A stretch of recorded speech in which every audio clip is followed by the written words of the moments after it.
Oh là là familia, j'espère que vous allez bien, on se retrouve dans une nouvelle vidéo, je vais vous faire un look automnal, ce qui est de saison clairement, donc si vous êtes prêts pour la suite de la vidéo, let's go. Du coup je vais commencer par le teint comme d'habitude, donc pour la base je vais mettre la The Ordinary Hide Adherence Silicone Primer, celle-là, je vais en mettre un peu comme ça dans ma main et je viens en mettre un peu partout. Donc ça c'est une base, comme son nom l'indique, elle est siliconée, elle floute un peu les pores et surtout elle fait tenir le fond de teint beaucoup plus longtemps et ça on adore. Donc je vais vraiment bien l'appliquer.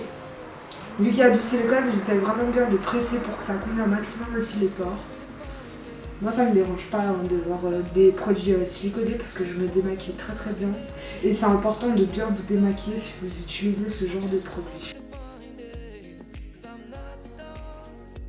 Ces temps, ma peau elle est hyper sèche, elle a trop pas aimé le changement de température radical. Du coup, je vais aussi venir mettre un spray hydratant pour l'hydrater un peu plus. Donc c'est le Prime and Infuse de chez Primark à la coco gelée.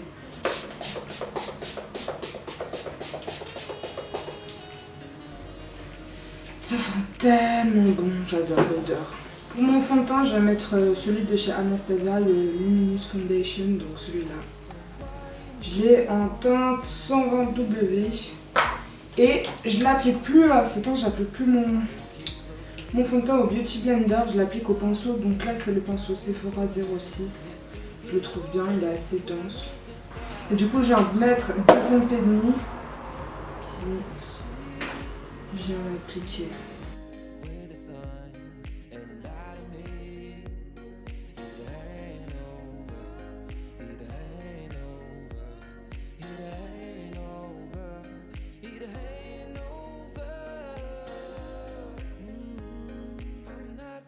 Je vais m'attacher les cheveux.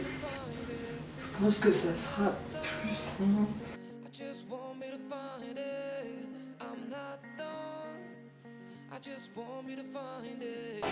Puis je viens finir par contre au Beauty Blender.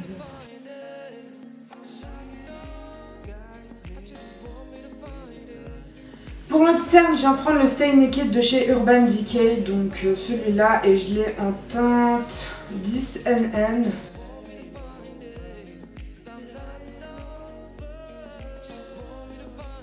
Puis là, du coup, je vais le laisser quelques secondes sécher. Du coup, je viens stopper mon anti-cerne avec le Beauty Blender cette fois.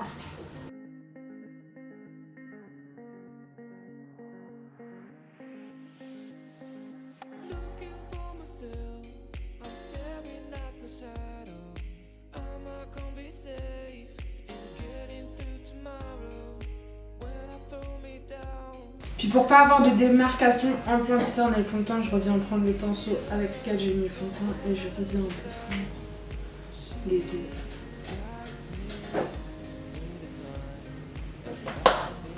Pour poudrer mon anti-cerne, comme d'hab, je viens prendre ma poudre Fenty Beauty en teinte lavender. Et avant de poudrer, je reviens un peu dégrader mon anti-cerne parce qu'il file dans les plis.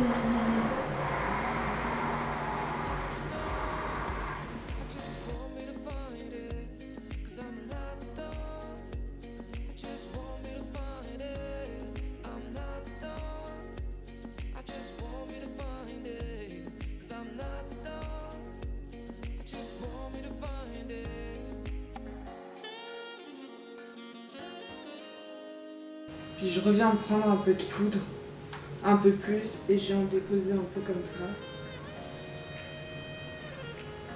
Puis je vais laisser un peu poser, comme si je faisais un peu de mais je vais pas laisser poser très longtemps. Ensuite, pour poudrer mon teint, je viens prendre la poudre Hina. Donc celle-là, c'est la... Ouais, c'est la seule poudre libre qu'ils ont, elle est normalement translucide. J'ai l'impression qu'elle a un reflet flashback. On le verra bien dans cette vidéo si elle en a un, mais il me semble. Donc je vais en mettre légèrement et j'essaie de bien l'étaler. Et je reviens ensuite estomper la poudre que j'ai mis ici, sous les yeux. Pour le bronzer, j'ai pris le Fenty, donc en teinte Shady Bees.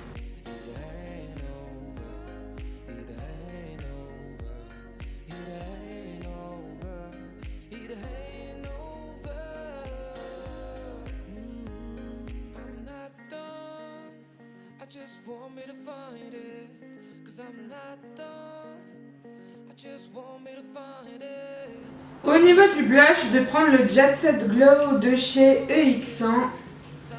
Il se présente comme ça et je trouve que la teinte elle est magnifique pour l'automne. Regardez, je trouve ça trop beau. Alors j'aime beaucoup la teinte, tout ce qui est automne et tout, j'adore ce genre de teinte.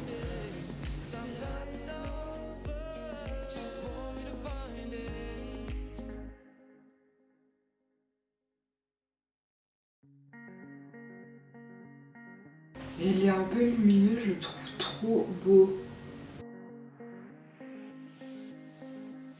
Et pour l'highlighter, je viens prendre le Blossom Ultra Glow Highlighter de chez Focallure, donc celui-là.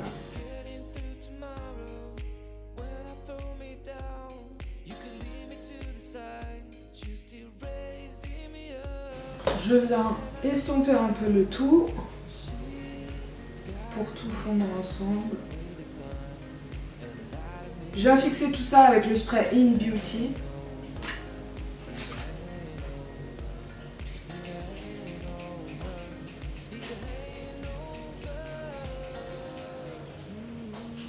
Au niveau des yeux, la palette que je vais utiliser, c'est la palette Subculture de chez Anastasia Beverly Hills. Elle se présente comme ça, donc je pense que vous la connaissez. Elle est relativement connue. Elle avait fait beaucoup de bruit à sa sortie parce qu'elle est très poudreuse, mais franchement, moi j'adore l'assortiment des fards. Je le trouve magnifique. Du coup, c'est celle que je vais utiliser aujourd'hui. Et vous allez voir, c'est pas un maquillage hyper compliqué, c'est assez simple. Je commence par prendre un gros pinceau fluffy et je viens prendre la teinte Roxy, donc la teinte rose ici, un peu saumon. Et je viens l'appliquer dans mon creux paupière.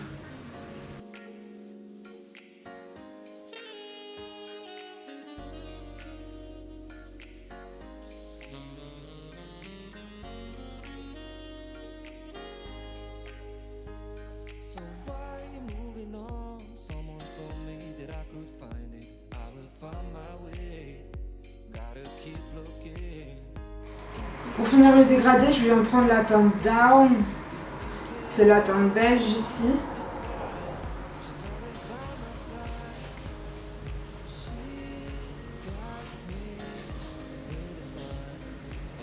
Et je viens la placer juste en dessous de mon sourcil.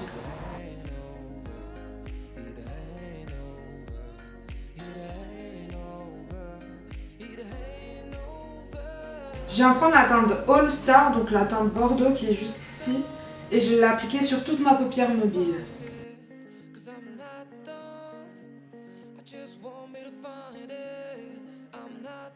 Et je remonte légèrement dans le creux.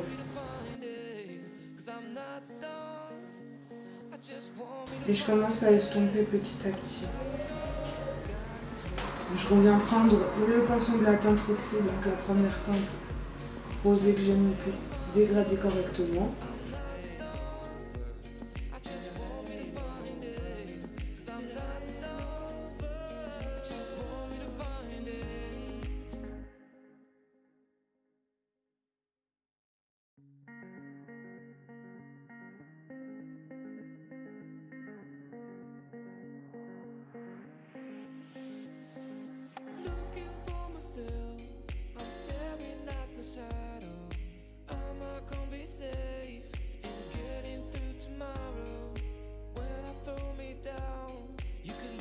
Je viens reporter les deux mêmes couleurs en ras de cils inférieur.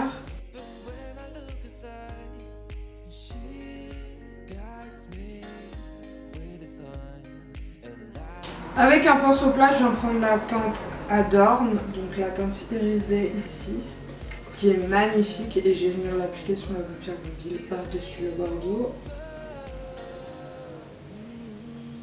Je l'applique d'abord au centre et je vais un peu sur les côtés.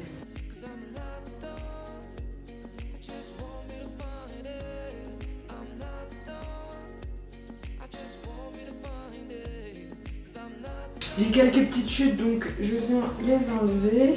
Pour finir le travail de fard, je viens mettre la teinte Cube ici en coin interne, donc c'est en blanc à reflet rose.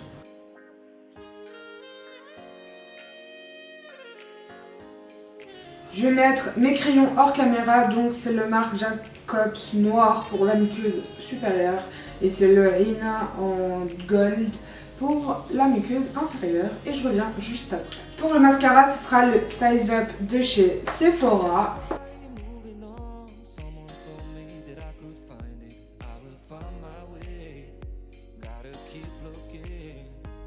Au niveau des sourcils, je reviens toujours prendre mon Brow Colorist de chez Catrice.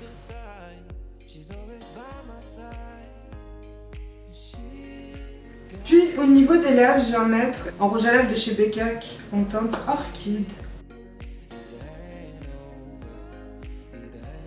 Et voilà le résultat du look final.